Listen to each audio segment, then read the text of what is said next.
What's up, guys? I'm just gonna freestyle. I was just thinking about different topics, and one of the topics I've been thinking about is what influenced me and what in the resources that are out there that can help influence you to become a better person.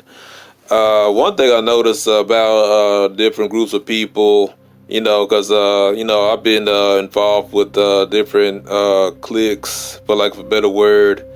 I've been around like different social circles, and one thing I've noticed is that people are very. It's kind of like they just pick one thing and they just roll with it. They don't really take the initiative to find out what else is out there in the world that can help them out to be a better person. And one thing I noticed that, we live in the age of free information. We got Google, internet. You can just find any kind of information, any kind of data, any kind, like anything you can think of. You can just type it in a search engine, and it'll take you to like different resources. And I'm not saying that you're supposed to believe everything that you read on the internet. I mean, there's like a lot of false information out there, but it's always good to reference and cross-reference what you read and back it up with different sources to make sure that what you're reading is factual. You know, and I know, like for me personally, even before the internet, I used to go to the library and read books about ancient history and stuff like that. And one thing I noticed about people, they just it's kind of like whatever they grew up in. If they grew up in a certain household, a certain environment, around certain people, they pretty much live life based on that, what have been told or what they've been taught.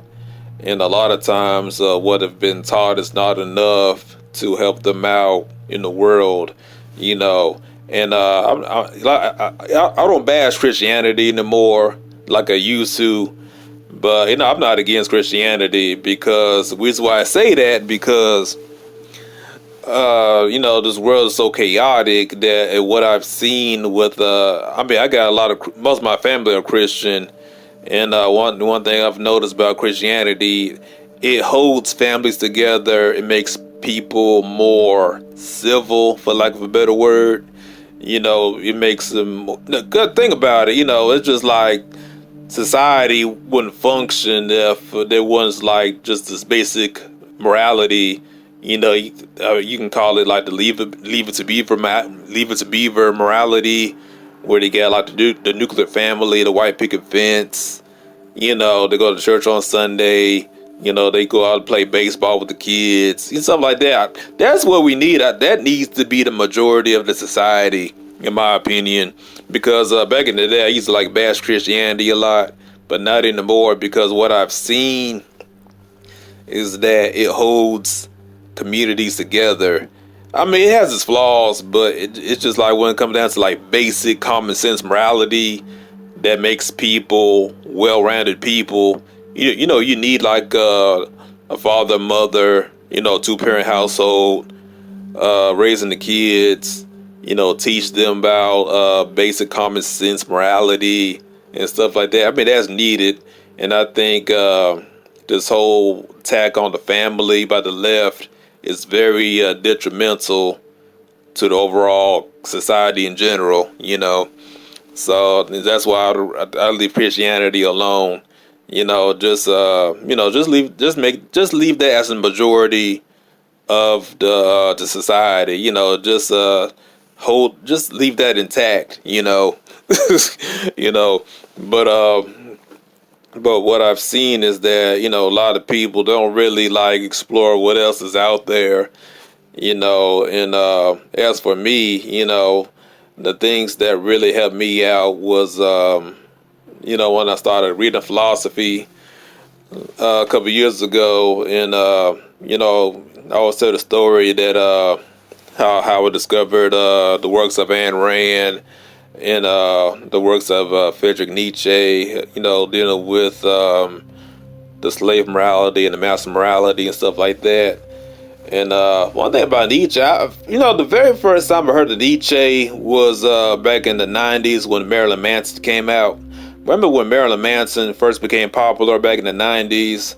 I remember one time when I was a teenager, I was watching this MTV interview when they're interviewing Marilyn Manson.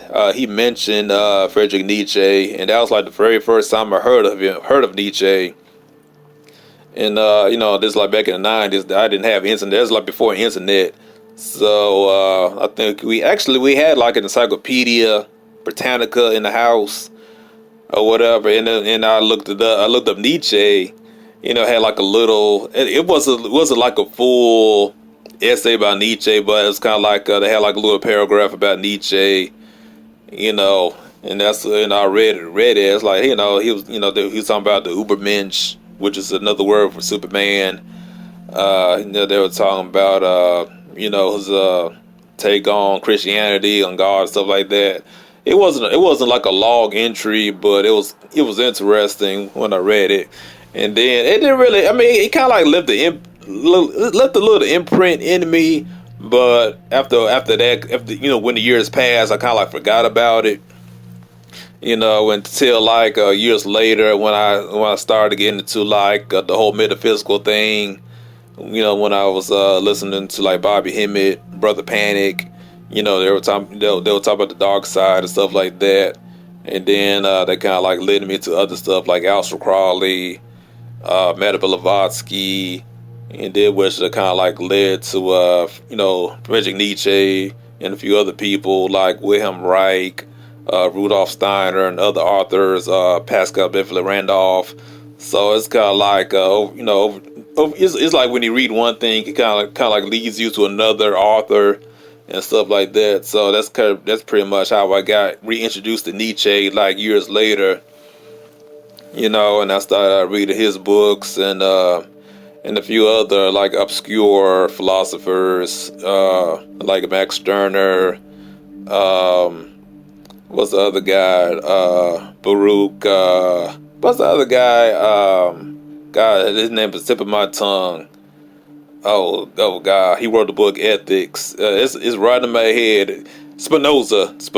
Yes, I read Spinoza. That's the name, Spinoza. Whole host of other people. Especially LaVey.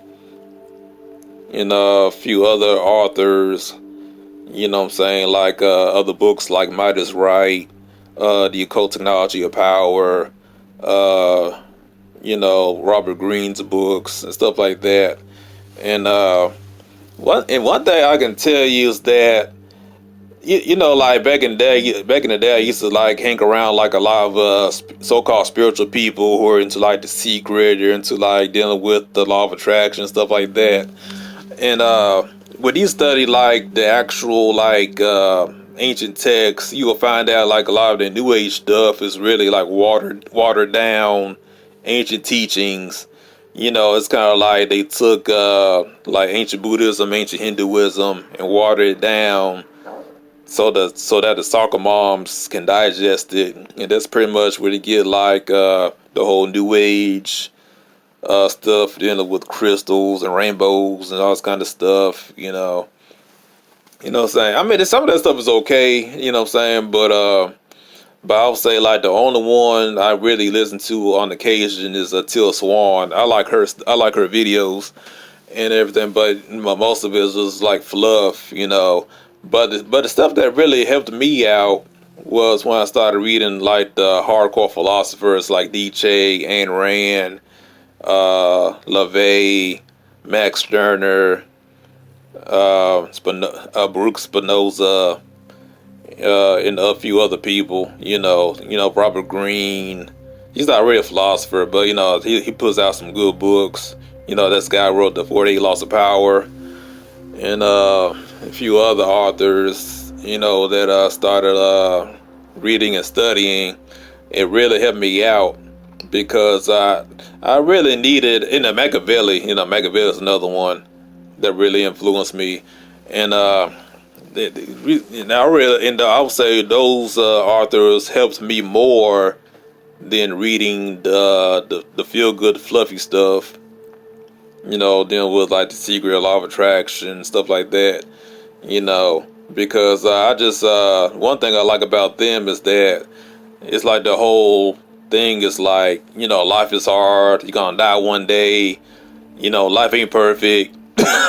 Just make the best of it. What I'm saying? That's pretty much in a nutshell, because a lot of people want to be hopeful all the damn time. They want everything to be this utopia perfect life, which is impossible. If you really look at it, it's not possible, because even people with money, people who are millionaires and billionaires, go through shit. Like Donald Trump, he's getting impeached. This is the man, he's the president of the United States. He's the leader of the free world, and he's going through hell. You know what I'm saying? So if he's a president and he's a billionaire, he's going through hell. That means nobody's exempt. You got like millionaires go bankrupt. So no, it doesn't matter how much money you got. No matter, it doesn't matter if you live in a mansion. It doesn't matter if you get all the hot chicks. It doesn't matter if you win Grammys. It doesn't matter if you win Emmy Awards, win the Oscars, whatever. You're going to go through hard times. So I don't understand why people think that, everything has to be perfect all the time. They're looking for perfection. They're looking for this comfort paradise when it's not really guaranteed. You can live that, you can live a comfortable life, but it's not guaranteed, because anything can pop off anytime.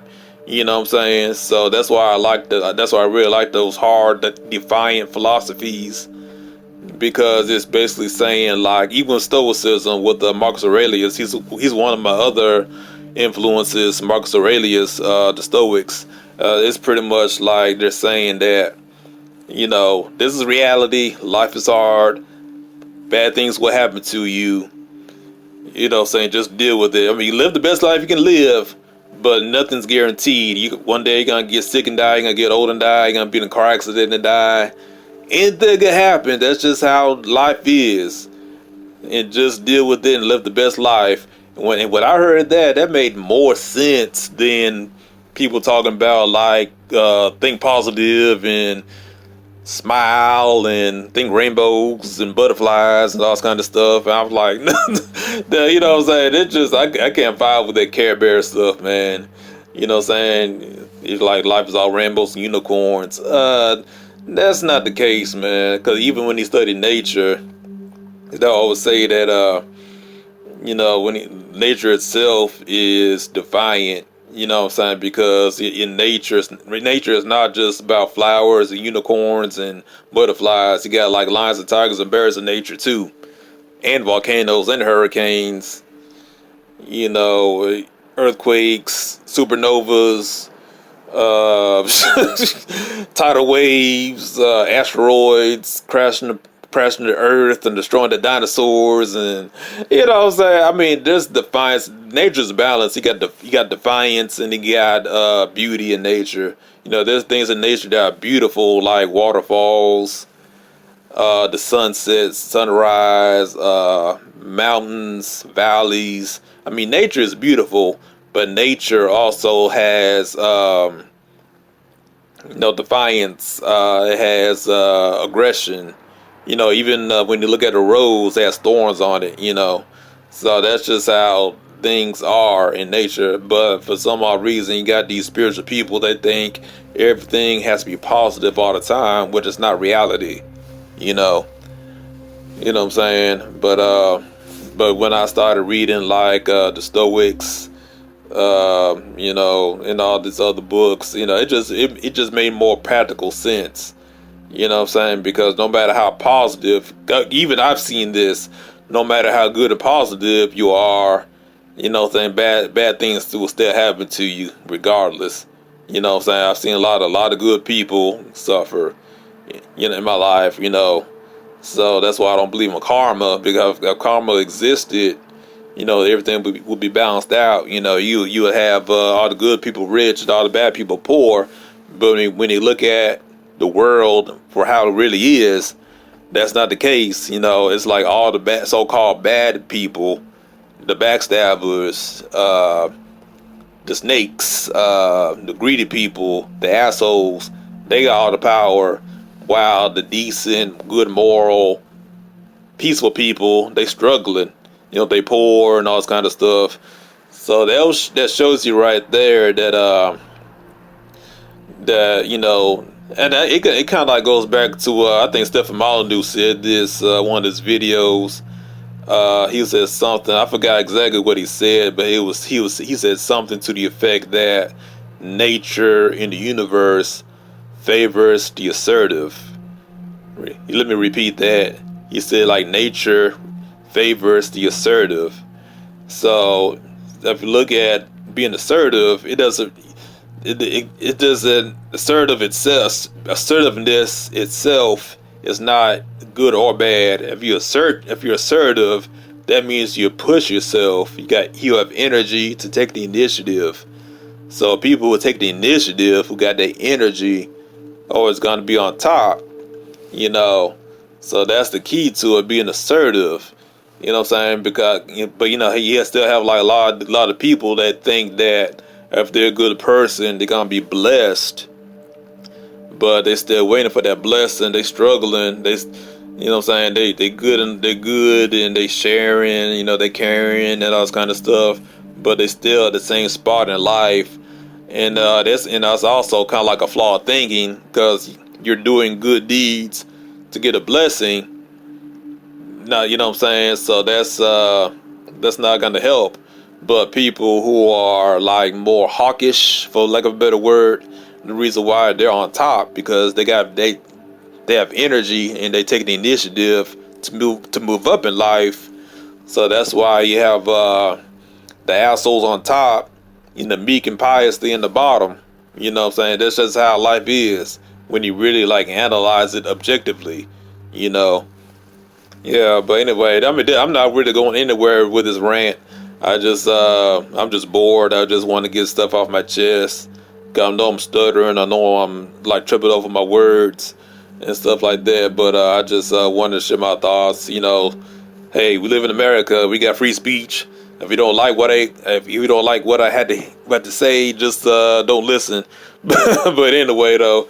But I just want to share that with you guys. You just comment if you have any input on what I just said.